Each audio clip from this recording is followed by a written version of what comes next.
Hello my dear friends, very warm welcome to Adda 24/7। तो मैं हूं आपकी मेंटर रितिका एंड आप मुझे जानते हैं बहुत समय से, नहीं जानते हैं तो आज ही जान जाएंगे। तो गाइज, आज का वीडियो बहुत ही यूजफुल और बहुत ही इंटरेस्टिंग टॉपिक पे है। It is about the time management in RBI grade B phase 1। देखिए, आरबीआई ग्रेड बी का examination is considered to be one of the toughest exams, not only in terms of level of paper but in terms of the sectional timing, in terms of the sectional cut off and the timing overall। 200 questions आपको आते हैं जिसमें से आपको 2 घंटे मिलते हैं actually उसको सॉल्व करने के लिए। तो 120 मिनट्स 200 क्वेश्चंस और 4 डिफरेंट सब्जेक्ट से क्वेश्चंस आ रहे हैं, quant, reasoning, English, general awareness. और इस सबके साथ over the top you have to clear a sectional cut off. आप चूज नहीं कर सकते कि मुझे एक सेक्शन में अच्छा परफॉर्म करना है, सब में अच्छा करना पड़ेगा and you have to clear a overall cut off. तो ये सारी चीजें आप कैसे मैनेज करोगे? प्रिपरेशन एक तरफ है आपकी, लेकिन वो सारी प्रिपरेशन 2 घंटे में कैसे अप्लाई करोगे, इसकी बात मैं आज आपके साथ करने वाली हूँ। ठीक है, ज़्यादातर लोग इस बारे में तब बात करते हैं या आपको गाइडेंस तब मिलती है जब पेपर आने वाला होता है, बिल्कुल पेपर से 2 दिन पहले या 3 दिन पहले। But let me tell you one thing, ये जो प्रिपरेशन है आपकी उस दिन के लिए वो आज से ही शुरू होगी, तभी आप वहां जाके इंप्लीमेंट कर पाओगे। ठीक है, मैं वही बात आपके साथ करने वाली हूं।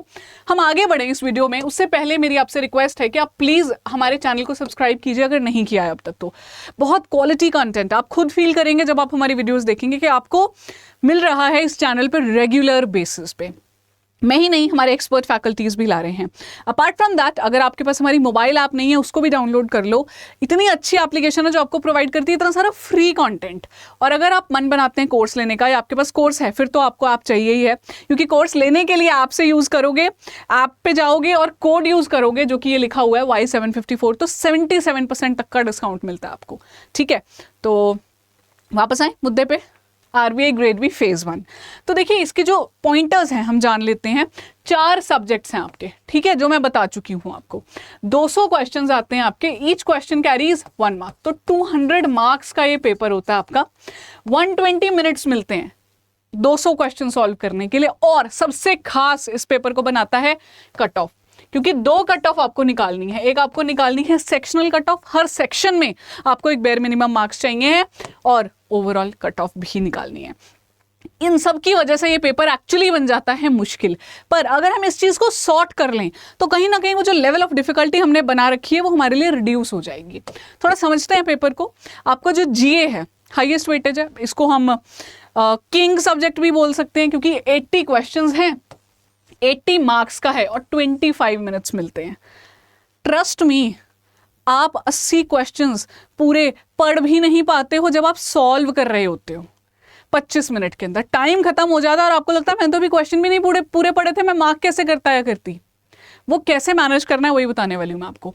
Reasoning 60 marks, 60 questions, 45 minutes. Highest इन्होंने रीजनिंग को ही दिया है टाइम, क्योंकि आती भी अच्छे खासे लेवल की है। English 30 questions, 30 marks, 25 minutes. Quant 30 questions, 30 marks, 25 minutes. तो ओवरऑल 200 क्वेश्चन है, 200 मार्क्स है, 120 मिनट्स आपको मिल रहे हैं एंड नेगेटिव मार्किंग भी है 0.25 मार्क्स की। तो आप फ्लूक नहीं ले सकते हो कि चलो कोई बात नहीं पेपर ही खत्म करना है, नहीं, नेगेटिव मार्किंग साथ में आ रही है। प्लस जैसे ही आपका जीए का सेक्शन खत्म हुआ, साथ ही स्टार्ट हो जाएगा रीजनिंग का सेक्शन। तो एक टाइमर ऊपर रन कर रहा है कॉन्टिन्यूअसली। तो इसको आप कैसे अब अटेम्प्ट करो इस पेपर को इन 2 घंटे में, अपने 200 क्वेश्चंस को, कि आपका जो आपको आता है वो आप बेस्ट सॉल्व कर पाओ। क्योंकि ऐसे प्रेशर में जब टाइम रन कर रहा है, आपको पता है कि आज ही का दिन है, डू और डाई, नहीं कर पाया, नहीं हो पाया तो पेपर नहीं होगा। आसपास इतने बच्चे बैठे हुए हैं जो कि लगे हुए हैं स्क्रीन पे, तो ना एक काइंड ऑफ प्रेशर क्रिएट हो जाता है आपके ऊपर, है ना। उसको कैसे मैनेज करना है वो अभी से स्टार्ट करेंगे आप। सबसे पहली चीज practice. The more you sweat in practice the less you bleed in war। ये ऐसे ही नहीं कहा गया, it has a meaning। अगर आप आदत बना लेंगे कि 2 घंटे बैठकर मुझे मॉक टेस्ट लगाना है एक ही सिटिंग में, और आप कई मॉक टेस्ट ऐसे लगा लेंगे, तो आपकी एक रूटीन बन गई है कि आपके लिए वो 2 घंटे अब मुश्किल नहीं है। एंड ट्रस्ट मी, मैं सजेस्ट करूंगी कि आराम से एसी में बैठ के, शांति में बैठ के टेस्ट मत करो। शोर आ रहा है, खिड़की खोल लो, चेंचे हो रही है किचन में, कहीं हॉस्टल में हो, वहां पे बैठ के करो ताकि कंसंट्रेट कर पाओ उस टाइम के बीच में भी। ये बहुत जरूरी है, क्योंकि प्रैक्टिस नहीं किया तो उस दिन जाके, अभी तो हम क्या करते हैं ना, 80 क्वेश्चंस का एक टेस्ट लगा लिया, 50 क्वेश्चंस का एक टेस्ट लगा लिया, 25 क्वेश्चंस का एक मॉक लगा लिया। नहीं, पूरे के पूरे 200 क्वेश्चंस को 2 घंटे में आपको अटेम्प्ट करना है। और मैं कितने नंबर ऑफ क्वेश्चंस अगर आप बोलोगे, मैं सजेस्ट करूंगी अब से जितने दिन बचे आपके पेपर में, 40 days, 1 test every alternate day आप कीजिए, which takes you to 20 test. ठीक है, 20 टेस्ट तो आपको करने ही हैं प्रैक्टिस के लिए। और उसके बाद इन 20 क्वेश्चंस में, इन 20 टेस्ट में जीए के कितने क्वेश्चंस हैं आपके, 80, तो 80 इंटू 20, 1600 क्वेश्चंस हो गए आपके।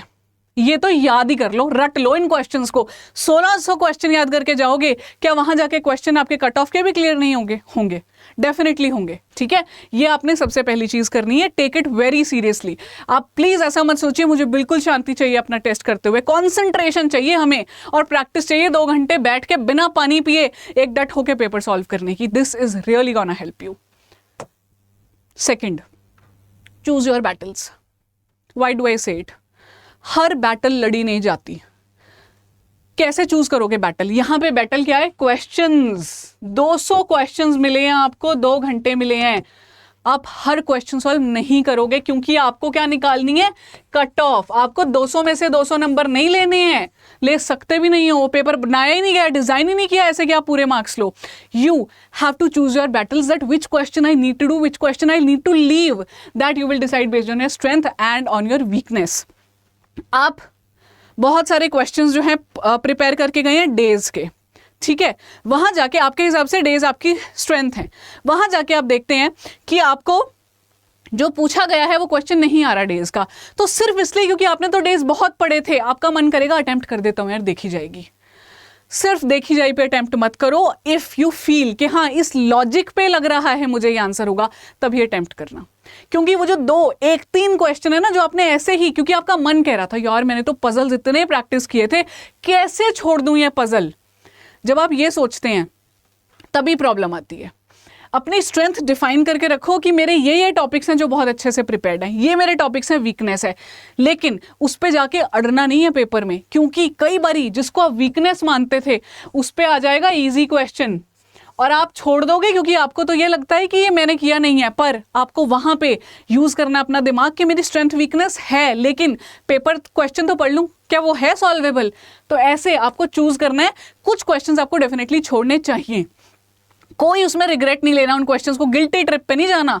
होता है ना जीटी, गिल्टी ट्रिप ले लेते हैं हम कि ये तो मेरे को आना ही चाहिए था, उसको सॉल्व करने में लगे नहीं, छोड़ दो, आगे बढ़ो, है ना। तो ऐसे आपने अपनी बैटल्स चूज करनी है और क्वेश्चंस को सोच समझ के छोड़ना भी है और अटेम्प्ट भी करना है, ठीक है। इमोशनल नहीं होना क्वेश्चन को लेके। बच्चे हो जाते हैं कि मैंने तो इतना प्रिपेयर किया ये वाला टॉपिक, इसका तो क्वेश्चन मैं निकाल के मानूंगा, आंसर आता नहीं है, समय सारा बीत जाता है। Be smart, be practical there in. Last, develop emotional intelligence. Second point से ही ये रिलेटेड है। आपको ना आईक्यू, ठीक है आपका, है ना, इंटेलिजेंस क्वोशिएंट, इमोशनल क्वेश्चन है जो आपको चाहिए है। क्यों?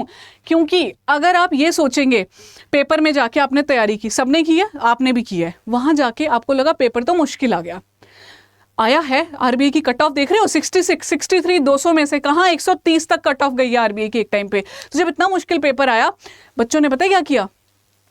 मुझे नहीं आता, मैंने कुछ नहीं पढ़ा, I can not attempt this paper, वहीं पे अपने वेपन्स छोड़ दिए, हार मान ली और बैठ गए। ऑन दी अदर हैंड, कुछ बच्चे जो सिलेक्ट हुए, जिन्होंने मुझे बाद में बताया, उन्होंने ये रियलाइज किया कि यार मैंने अपनी पूरी तैयारी की है, ये पेपर अगर मुश्किल है औरों के लिए भी होगा, मुझे तो अटेम्प्ट करना ही करना है। तो ऐसे आपको इमोशनल इंटेलिजेंस डेवलप करनी है, अपनी प्रिपरेशन फुल करो, अपनी प्रैक्टिस करके जाओ, स्ट्रेंथ वीकनेस आइडेंटिफाई करके जाओ। पेपर में जाके अगर आपको लगे पेपर मुश्किल है, डरना नहीं है, 2 घंटे करके आने हैं, बहुत बढ़िया अटेम्प्ट। और अगर लगे पेपर आसान है, खुश नहीं हो जाना कि ये तो मुझे आता है, वो सबको आता होगा, ठीक है। तो एक बैलेंस्ड अप्रोच लेके आपने चलना है, जहां पे you will not get distracted, लोगों के आसपास में बात कर रहे हैं, देख रहे हैं, उनसे डिस्ट्रैक्ट नहीं होना, अपनी बेसिस पे आइडेंटिफाई करना है, ये मुझे करना है, ये नहीं करना, and be confident there in, that's it, that is it. ये 3 चीजें हैं जो एक्चुअली आपको हेल्प करेंगी टाइम मैनेजमेंट में, क्योंकि समय कम पड़ जाएगा अगर हर चीज को करने चलोगे तो। स्मार्टली रिवीजन करके जाओगे, प्रैक्टिस करके जाओगे, वहां जाके आपको मुश्किल नहीं आएगी चूज करने में, ठीक है। I really hope you found this video useful. ये जरूरी था मेरा वीडियो आपको अभी देना, ताकि आपके माइंड में अभी से उस दिन की तैयारी चल रही हो, डी डे के लिए प्रिपरेशन अभी से चल रही हो, ठीक है। That's it guys, I really hope कि आपके ये वीडियो काम आए। अच्छा लगा तो ठीक है, पर काम भी आना चाहिए। तो thank you so much. I just wind up, and अगर आपकी कोई क्वेरी है पेपर को लेके, कुछ आपके मन में चल रहा है जो आपको लग रहा है कि मैं किससे पूछूं, कैसे सॉल्व करूं इस चीज़ को, तो आप प्लीज़, मेरा टेलीग्राम चैनल है ESI 24/7, पब्लिक चैनल है, इसको ढूंढिए मेरा नाम डाल के, ESI 24/7 Ritika Chawla with double T, ठीक है। ये डालिएगा, आपको मेरा चैनल मिलेगा, पब्लिक ग्रुप, वहाँ जाइए, वहाँ पे आप अपनी क्वेरी पोस्ट कर सकते हैं, मैं वो भी आंसर करना पसंद करती हूँ। आप इस वीडियो में भी कमेंट कर सकते हैं, और अगर आपको अच्छा लगा तो भी ज़रूर कमेंट कीजिए। और ये तो मैं आपको पहले ही बता चुकी हूँ, Y754 ये आपने यूज़ करना है, सबको रिकमेंड करना है कुछ भी बाय करने के लिए, ठीक है जी। Thank you so much, wishing you all the very best. I wish to see you very very soon.